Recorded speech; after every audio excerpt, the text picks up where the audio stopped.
ಎಲ್ಲರಿಗೂ ನಮಸ್ಕಾರ. ಈ ಅತ್ಯಾಧುನಿಕವಾದಂಥ ಈ ಯುಗದೊಳಗೆ ಮನುಷ್ಯರೆಲ್ಲ ಸಂಬಂಧಗಳು ಭಾಳ ಶಿಥಿಲವಾಗುತ್ತಿರುವಂಥ ಈ ಕಾಲದೊಳಗೆ ಒಬ್ಬ ತಂದೆಯ ಮಗನ ಮಧುರ ಬಾಂಧವ್ಯದ ಒಂದು ಕಥೆಯನ್ನು ಇವತ್ತು ಹೇಳಬೇಕು ಅಂತ ಹೇಳಿ ಅಂದ್ಕೊಂಡೇನೆ. ನಾವು ಬೆಂಗಳೂರಿಗೆ ಹೋಗ್ಬೇಕಾದ್ರೆ ಅಲ್ಲಿ ಗುರುಗುಂಟೆಪಾಳ್ಯ ಅಂತಂದು ಹೇಳಿ ಬರ್ತೈತಿ. ಯಶವಂತಪುರ, ಗುರುಗುಂಟೆಪಾಳ್ಯ ಇವೆಲ್ಲ ಬರ್ತಾವೆ. ಆ ಗುರುಗುಂಟೆಪಾಳ್ಯದಿಂದ ತುಮಕೂರಿಗೆ ಹೋಗುವಂಥ ದಾರಿ ಒಳಗೆ ಒಂದು ಅರ್ಧ ಕಿಲೋಮೀಟರ್ ನಾವು ಹೋದ್ವಿ ಅಂತಂದ್ರೆ ಅಲ್ಲಿ ಏನಂತಂದ್ರೆ ಈ ಸ್ಟ್ಯಾಂಡರ್ಡ್ ಮೆಕ್ಯಾನಿಕಲ್ ವರ್ಕ್ಸ್ ಅನ್ನುವಂಥ ಒಂದು ಫ್ಯಾಕ್ಟ್ರಿ ಐತಿ. ಅಲ್ಲಿ ಅನೇಕ ವಿದೇಶಿ ಯಂತ್ರಗಳು ಅಂದರೆ ವಿದೇಶದಿಂದ ತರಿಸಿದಂಥ ಯಂತ್ರಗಳು ಸದ್ದಿಲ್ಲದೆ ಕಾರ್ಯವನ್ನು ನಡೆಸ್ತಾ ಇರ್ತಾವೆ. ಆ ಒಂದು ಫ್ಯಾಕ್ಟ್ರಿ ಒಳಗೆ ಈ ಟಿ ವಿ, ರೆಫ್ರಿಜರೇಟರ್, ಫ್ಯಾನ್ ಇವಕ್ಕೆ ಬೇಕಾಗುವಂಥ ಬಿಡಿ ಭಾಗಗಳನ್ನು ತಯಾರಿಸುವಂಥ ಒಂದು ಕಾರ್ಖಾನೆ ಅದು. ಈ ಕಾರ್ಖಾನೆಯ ಮಾಲೀಕ ರಂಗಸ್ವಾಮಿ ಅಂತಂದು ಹೇಳಿ, ಅವರು ಅರಸೀಕೆರೆ ಹತ್ತಿರ ಒಬ್ಬ ಹಳ್ಳಿಯವರು. ಮನೆಯೊಳಗೆ ತುಂಬ ಬಡತನ ಇತ್ತು. ಅವ್ರಿಗೆ ಏನಂತಂದ್ರೆ ಸಿದ್ಧಗಂಗಾ ಮಠದಲ್ಲಿ 10ನೇ ತರಗತಿವರೆಗೆ ಅಲ್ಲಿ ಅವರೇನಂತಂದ್ರೆ ಮಠದೊಳಗೆ ಇದ್ದುಕೊಂಡು ತಮ್ಮ ವಿದ್ಯಾಭ್ಯಾಸವನ್ನು ಮಾಡಿದರು. ಅದಾದಮೇಲೆ ಏನಾಯಿತು ಅಂತಂತಂದ್ರೆ ಮುಂದೆ ಕಾಲೇಜ್ ಕಲಿಬೇಕು ಅಂತಂದ್ರೆ ಅವ್ರ ಕಡೆ ಹಣ ಇರಲಿಲ್ಲ. ಅದಕ್ಕಾಗಿ ಅವ್ರು ಏನು ಮಾಡಿದರು ಅಂತಂದ್ರೆ ಒಂದು ITIಯನ್ನು ಮುಗಿಸ್ಕೊಂಡ್ರು. ITIಯನ್ನು ಮಾಡಿಕೊಂಡು ಅಲ್ಲೇ ಪಿಣ್ಯದೊಳಗೆ ಒಂದು ಕಾರ್ಖಾನೆಯೊಳಗೆ ಅವ್ರೇನಂದ್ರೆ ಕೆಲಸಕ್ಕೆ ಸೇರಿಕೊಂಡ್ರು. ಕೆಲಸಕ್ಕೆ ಸೇರಿಕೊಂಡ ನಂತರ ಆ ಕೆಲಸಗಳನ್ನು ಅತ್ಯಂತ ನಿಷ್ಠೆಯಿಂದ ಮಾಡ್ತಿದ್ರು, ಶ್ರದ್ಧೆಯಿಂದ ಕಾರ್ಯವನ್ನು ನಿರ್ವಹಿಸ್ತಾ ಇದ್ರು. ಹೀಗಾಗಿ ಆ ಕಾರ್ಖಾನೆಯ ಕೆಲಸಗಳನ್ನು ಆ ಮಾಲೀಕರು ಅವ್ರಿಗೆ ಹೆಚ್ಚಾಗಿ ವಹಿಸ್ತಾ ಇದ್ರು. ಬಿಡಿ ಭಾಗಗಳನ್ನು ತರಿಸೋದಾಗಲಿ, ಆರ್ಡರ್ ಕೊಡೋದಾಗಲಿ, ಆಮೇಲೆ ತಮ್ಮಲ್ಲಿದ್ದಂಥ ಬಿಡಿ ಭಾಗಗಳನ್ನು ತಯಾರು ಮಾಡಿದ್ವನ್ನ ಕಳಿಸೋದಾಗಲಿ, ಲೆಕ್ಕಪತ್ರಗಳ ವ್ಯವಹಾರ, ಕ್ರಮೇಣ ಎಲ್ಲ ಏನಂತಂದ್ರೆ ಇವುಗಳನ್ನು ಈ ರಂಗಸ್ವಾಮಿ ಮಾಡ್ತಾ ಬಂದರು. ಹೀಗಾಗಿ ಈ ಒಂದು ವ್ಯವಹಾರದ ಈ ಅಗಲಗಳು, ಒಳಗು ಮತ್ತು ಈ ಅಗಲಗಳು ಏನಂತಂದ್ರೆ ಅವ್ರಿಗೆ ಗೊತ್ತಾಗತ್ತು. ವ್ಯವಹಾರದ ಗುಟ್ಟುಗಳಿದ್ದದ್ದು ಅರ್ಥ ಆಗತ್ತು. ಆನಂತರ ಹೀಗಾಗಿ ಇವರೆಲ್ಲ ವ್ಯವಹಾರಗಳನ್ನು ನೋಡ್ಕೊಳ್ತಿರೋದ್ರಿಂದ ಇವ್ರಿಗೇನಾಯ್ತು ಅಂತಂದ್ರೆ ಮಾರ್ಕೆಟಿಂಗ್ ಮ್ಯಾನೇಜರ್ ಅಂತಂದು ಹೇಳಿ ಇವರು ಆ ಫ್ಯಾಕ್ಟ್ರಿ ಒಳಗೆ ಅವ್ರಿಗೆ ಪ್ರಮೋಷನನ್ನು ಕೊಟ್ಟರು ಅವ್ರ ಮಾಲೀಕರು. ಹೀಗಾಗಿ ಏನಾಯ್ತು ಅಂತಂದ್ರೆ ಈ ಉಳಿದಂಥ ಫ್ಯಾಕ್ಟ್ರಿಗಳ ಮಾಲೀಕರೊಂದಿಗೆ, ಅನೇಕ ಉದ್ಯಮದ ಮಾಲೀಕರೊಂದಿಗೆ ಇವರು ಒಡನಾಟ ಹೆಚ್ಚಿಗೆ ಆಯಿತು. ಆವಾಗ ಅವರು ವಿಶ್ವಾಸದಿಂದ ಅವ್ರು ಏನಂತಂದ್ರೆ ವ್ಯವಹಾರಗಳನ್ನು ನಡೆಸ್ತಾ ಇದ್ರು.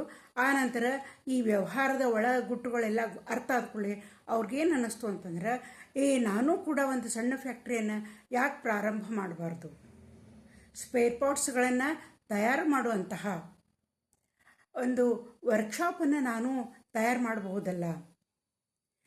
ಕೆಲವೊಬ್ರು ಎಷ್ಟೋ ಫ್ಯಾಕ್ಟ್ರಿಯ ಮಾಲೀಕರಿದ್ದವ್ರು ಗುರ್ತದಾರ ಅಂತಂದು ಹೇಳಿ ಅವ್ರಿಗೆ ಅನ್ನಿಸ್ತು. ಅನಿಶ್ ಅವ್ರು ಏನು ಮಾಡಿದರು ಅಂತಂದ್ರೆ ತಮ್ಮ ಕೆಲಸವನ್ನು ಬಿಟ್ಟರು. ಅಂದರೆ ಒಂದು 8 ವರ್ಷದವರೆಗೆ ಆ ಒಂದು ಫ್ಯಾಕ್ಟ್ರಿಯಲ್ಲಿ ಅವರು ಕೆಲಸವನ್ನು ಮಾಡಿದರು. ಸಾಕಷ್ಟು ಅನುಭವವನ್ನು ಗಳಿಸಿದ ಮೇಲೆ ಒಂದು ತಗಡಿನ ಶೆಡ್ಡಿನಂಥ ಒಂದು ಶೆಡ್ಡಿನೊಳಗೆ ಅವ್ರು ಏನಂತಾರೆ ಫ್ಯಾಕ್ಟ್ರಿಯನ್ನು ಪ್ರಾರಂಭ ಮಾಡಿದರು. ಆ ಫ್ಯಾಕ್ಟ್ರಿಗೋಸ್ಕರ ಒಂದಿಬ್ಬರು ಕೆಲಸಗಾರನ ಇಟ್ಟುಕೊಂಡು ಹಗಲು ರಾತ್ರಿ ಅನ್ನೋದೇ ಅವರು ದುಡಿದ್ರು. ಹೀಗಾಗಿ ಅವ್ರ ವ್ಯಾಪಾರ ಸಾಕಷ್ಟು ವ್ಯಾಪಾರ ಆಗಕತ್ತತ್ತು. ಅವ್ರಿಗೆ ತಾವೇ ಹೋಗಿ ಆ ಯಂತ್ರದ ಬಿಡಿಭಾಗಗಳನ್ನೆಲ್ಲ ಅವ್ರಿಗೆ ಒದಗಿಸ್ತಿದ್ರು. ಎಷ್ಟೋ ಫ್ಯಾಕ್ಟ್ರಿಗಳಿಗೆ ಅವರು ಯಂತ್ರದ ಬಿಡಿಭಾಗಗಳನ್ನು ಒದಗಿಸಾಕತ್ರು. ವ್ಯಾಪಾರ ಸಾಕಷ್ಟು ಕೈ ಹಿಡಿತು ಅವ್ರಿಗೆ. ಆಮೇಲೆ ಅವ್ರು ಏನು ಮಾಡಿದರು ಅಂತಂದ್ರೆ ಆ ಒಂದು ಏರಿಯಾದೊಳಗೆ ಅಂದ್ರೆ ಈ ತುಮಕೂರಿನಿಂದ ಹೋಗುವಂಥ ಏರಿಯಾದೊಳಗೆ ಹೆಬ್ಬಾಳಕ್ಕೆ ಹೋಗುವಂಥ ಒಂದು ಹಾದಿಯೊಳಗೆ ಅವ್ರೇನಂದ್ರೆ ತಮ್ಮದೇ ಆದಂಥ ಒಂದು ದೊಡ್ಡ ಕಾರ್ಖಾನೆಯನ್ನು ಕಟ್ಟಿಸಿದ್ರು. ಒಂದು ಯಶವಂತಪುರದೊಳಗೆ ಒಂದು ಮನೆಯನ್ನು ಕೂಡ ಮಾಡಿದರು. ಇಷ್ಟೆಲ್ಲ ಮಾಡಿದ ಮೇಲೆ ಅವ್ರಿಗೇನಾಯಿತು ಅಂತಂದ್ರೆ ಮೊನ್ನೆ ಮದುವೆಯನ್ನು ಮಾಡಿಕೊಂಡ್ರು. ಒಬ್ಬನೇ ಮಗ ಹುಟ್ಟಿದಾಗ ಏನಂತಂದ್ರೆ ಎಲ್ಲನೂ ಇಷ್ಟು ಚೆನ್ನಾಗಿ ನಡೀತಾ ಇತ್ತು. ಒಳ್ಳೆ ಕೆಲಸಗಾರರಿದ್ದರು. 25 ಜನ ಕೆಲಸಗಾರರು, 4 ಮಂದಿ ಇಬ್ಬರಿದ್ದವ್ರಂಥವ್ರು 25 ಜನ ಕೆಲಸಗಾರರಿದ್ದವರು ಆ ಕಾರ್ಖಾನೆಯೊಳಗೆ ಕೆಲಸವನ್ನು ಮಾಡ್ತಾಯಿದ್ರು. ಅವ್ರು ಒಳ್ಳೆ ಆದಾಯ ಬರುವಂಥ ಹೊತ್ತಿನೊಳಗೆ ಏನಾಯ್ತು ಅಂದ್ರೆ, ಒಂದು ಅಪಘಾತದೊಳಗೆ ಅವ್ರ ಹೆಂಡತಿ ಇದ್ದವರು ತೀರ್ಕೊಂಡ್ಬಿಟ್ರು. ತೀರ್ಕೊಂಡು ಕೂಡಲೇ ಏನಂತಂದ್ರೆ, ಮಗ ಬರೀ 7ನೇ ಕ್ಲಾಸ್ ಇದ್ದ, 7ನೇ ತರಗತಿಯಲ್ಲಿ ಓದ್ತಾ ಇದ್ದ. ಆವಾಗ ಎಷ್ಟೋ ಜನ ಅವರ ಬಂಧು ಬಳಗದವರು ಒತ್ತಾಯ ಮಾಡಿದರು, ನೀವು ಮತ್ತೊಂದು ಮದುವೆ ಆಗಲಿ, ಮಗು ಸಣ್ಣವನದಾನ, ಮನೆಯೊಳಗೊಬ್ಬರು ಬೇಕೇ ಬೇಕು ಅವ್ನು ನೋಡ್ಕೊಳಕ್ಕೆ ಅಂತೇಳಿದ್ರು. ಆವಾಗ ಅವರು ನಿರಾಕರಿಸಿದರು, ಬೇಡ, ಮಲತಾ ಇದ್ದಾಗ ಸರಿಯಾಗಿ ನೋಡಲಿಲ್ಲ ಅಂತಂದ್ರೆ ಆ ನೋವನ್ನು ನಾ ಪಡೋದು ಬೇಡ, ಅವನಿಗೆ ತಂದೆಯಾಗಿ ತಾಯಿಯಾಗಿ ನಾನೇ ಅವನ ಪೋಷಣೆಯನ್ನು ಮಾಡ್ತೀನಿ ಅಂತಂದು ಹೇಳಿದರು. ಎಷ್ಟೋ ಜನ ತಿಳಿಸಿದ್ರು ಕೇಳಲಿಲ್ಲ ಅವರು. ಮಗನ ಒಂದು ಶ್ರೇಯಸ್ಸಿನ ಸಲುವಾಗಿ ಅವರು ಹಗಲಿರಲು ಈ ಕಾರ್ಖಾನೆ ಒಳಗೆ ದುಡಿಯೋದಲ್ದ ಮಗನ ಒಂದು ಲಾಲನೆ ಪೋಷಣೆಯನ್ನು ಅವ್ರು ತುಂಬ ಚೆನ್ನಾಗಿ ಮಾಡಿದರು. ಅವನ ಪ್ರತಿಯೊಂದು ಬೇಕು ಬೇಡುಗಳನ್ನು ಅವ್ರು ಗಮನಿಸ್ತಾ ಇದ್ದರು. ಫ್ಯಾಕ್ಟ್ರಿಯಿಂದ ಬಂದ ಕೂಡಲೇ ಅವನ ಜೊತೆ ಹೆಚ್ಚು ಸಮಯವನ್ನು ಅವರು ಕಳೀತಾ ಇದ್ದರು. ಹೀಗಾಗಿ ತಂದೆ ಮಗನ ಒಂದು ಒಡನಾಟ ತುಂಬ ಚೆನ್ನಾಗಿ ನಡೀತಾ ಇತ್ತು. ಮುಂದೆ ಆ ಒಂದು ದೊಡ್ಡ ಫ್ಯಾಕ್ಟ್ರಿ ಇತ್ತು ಅಂತಂದ ಕೂಡಲೇ ಮಗ ಕೂಡ ಮುಂದೆ ಏನು ಮಾಡ್ದ ಅಂತಂದ್ರೆ ಈ ಮೆಕ್ಯಾನಿಕಲ್ ಎಂಜಿನಿಯರ್ ಆದ, ಓದಿ ಮೆಕ್ಯಾನಿಕಲ್ ಎಂಜಿನಿಯರ್ ಆದ. ಆವಾಗ ಮಗ ಹೇಳ್ದ ಅವನು ಮದುವೆ ಮಾಡಬೇಕು ಅಂತಂದು ಹೇಳಿ ತಂದೆ ಇಚ್ಛೆಯನ್ನು ವ್ಯಕ್ತಪಡಿಸಿದ ಕೂಡಲೇ ಮಗ ಹೇಳ್ದ, ನಾನು ಒಂದು ಹುಡುಗಿಯನ್ನು ಪ್ರೀತಿ ಮಾಡೇನಿ, ಅವಳೊಂದಿಗೆ ನಾನು ಮದುವೆ ಆಗ್ತೀನಿ ಅಂತ ಹೇಳ್ದ. ಆಗ ತಂದೆ ಅಂದರು, ಆಯಿತು, ಅವನ ಇಚ್ಛೆ ಇದ್ದಂಗೆ ಆಗಲಿ ಅಂತಂದು ಹೇಳಿ ಅವರೇನು ಕುಲ ಆಗೋತ್ರ ಏನನ್ನೂ ವಿಚಾರ ಮಾಡಲಿಲ್ಲ. ಮಗ ಇಷ್ಟಪಟ್ಟನಲ್ಲ ಅಂತಂದು ಹೇಳಿ ಅವಳೊಂದಿಗೆ ವಿಜೃಂಭಣೆಯಿಂದ ಮದುವೆಯನ್ನು ಮಾಡಿದರು.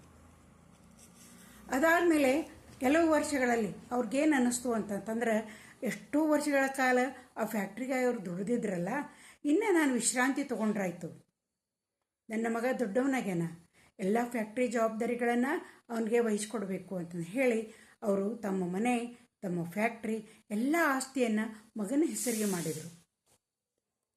ಮಗನ ಹೆಸರಿಗೆ ಮಾಡಿದ್ಕೊಳ್ಳೇನೆ ಏನಾಯಿತು ಅಂತಂತಂದ್ರೆ, ತಾವು ಮನೆಯೊಳಗೆ ನಾನು ವಿಶ್ರಾಂತಿಯನ್ನು ತೊಗೋತೀನಪ್ಪ, ಇಷ್ಟು ವರ್ಷ ನಾನು ದುಡಿದೇನೆ ಅಂತಂದು ಹೇಳಿದರು. ಆವಾಗ ಆಸ್ತಿ ಎಲ್ಲ ಕೈ ಸೇರಿದ ಕೂಡಲೇ ಏನಾಯ್ತು, ಒಳ್ಳೆಯ ಸ್ವಭಾವದ ಸೊಸೆಯ ವರಸೆ ಬದಲಾಗಕತ್ತಿತು.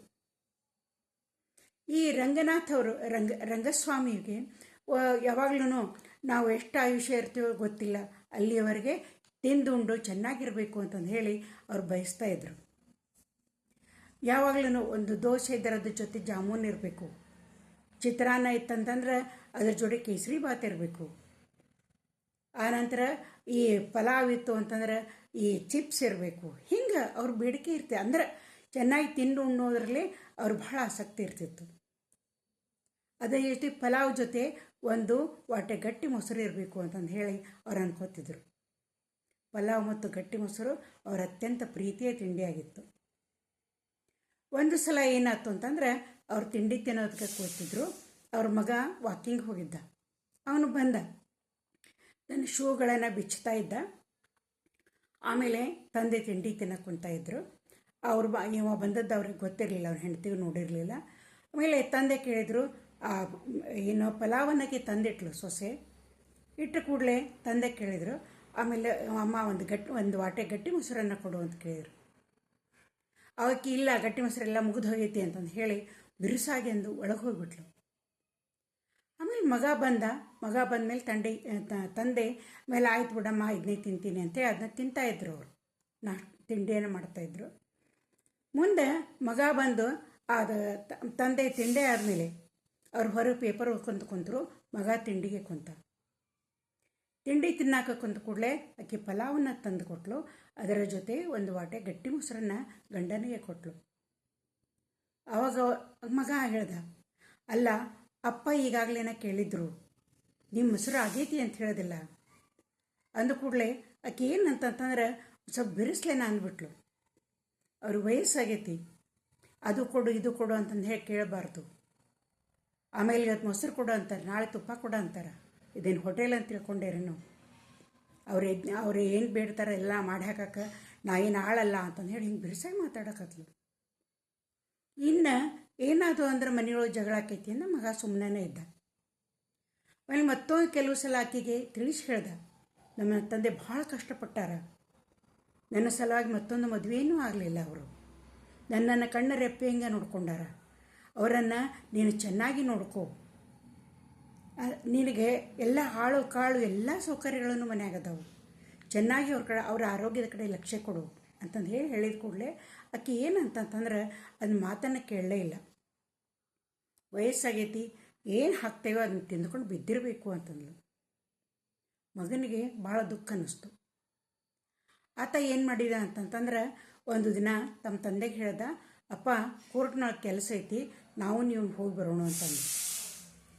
ಮಗನೇನೋ ಕೇಳಾಕತ್ತಾನಲ್ಲ ಅಂತ ತಂದೆನೋ ತಯಾರಾಗಿ ಹೋದರು.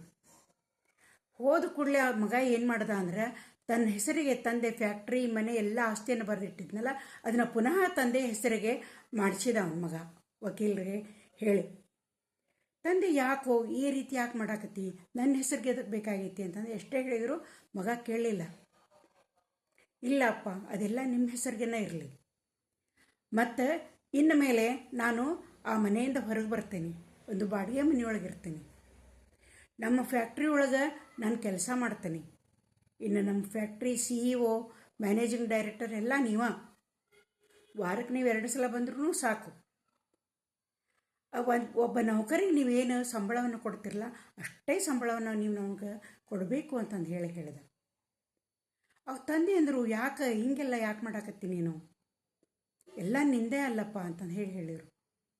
ಆವಾಗ ಆ ಮಗ ಹೇಳ್ದ, ಇಲ್ಲ ಅಪ್ಪ, ಈಗೆಲ್ಲ ವಾತಾವರಣ ಮನೆಯೊಳಗಿಂದ ಬದಲು ಅನ್ಸಾಕತ್ತೈತಿ ನನಗೆ. ನನ್ನ ಹೆಂಡತಿಗೆ ಒಂದು ವಾಟೆ ಗಟ್ಟಿ ಮೊಸರಿನ ಬೆಲೆಯನ್ನು ನಾನು ತೋರಿಸ್ಬೇಕಾಗೈತಿ. ಅದಕ್ಕೆ ದಯಮಾಡಿ ತಪ್ಪು ತಿಳ್ಕೊಬೇಡ್ರಿ. ನಾನು ಪ್ರತಿದಿನ ಮನೆಗೆ ಬರ್ತೇನೆ, ನಿಮ್ಮನ್ನು ನಾನು ಭೇಟಿಯಾಗಿನ ನಾನು ಹೋಗ್ತೀನಿ ನನ್ನ ಮನೆಗೆ, ಒಂದು ಬಾಡಿಗೆ ಮನೆಯನ್ನು ಮಾಡ್ತೇನೆ, ಇದಕ್ಕೆ ಬೇಡ್ರಿ ಅಪ್ಪ ಅಂತಂದು ಹೇಳಿ ಆತ ಮಗ ಇದ್ದವ ತಂದೆ ಹೇಳ್ದ. ಅವಾಗ ತಂದೆ ಆದ್ರೂ ಅವ್ರು ಹೇಳಿದರು, ಅವರು ಸಣ್ಣ ವಯಸ್ಸು, ಬೇಡ ಆಕೆ ತಪ್ಪನ್ನು ನೀ ದೊಡ್ಡದು ಮಾಡಬೇಡ ಅಂತೇಳಿ.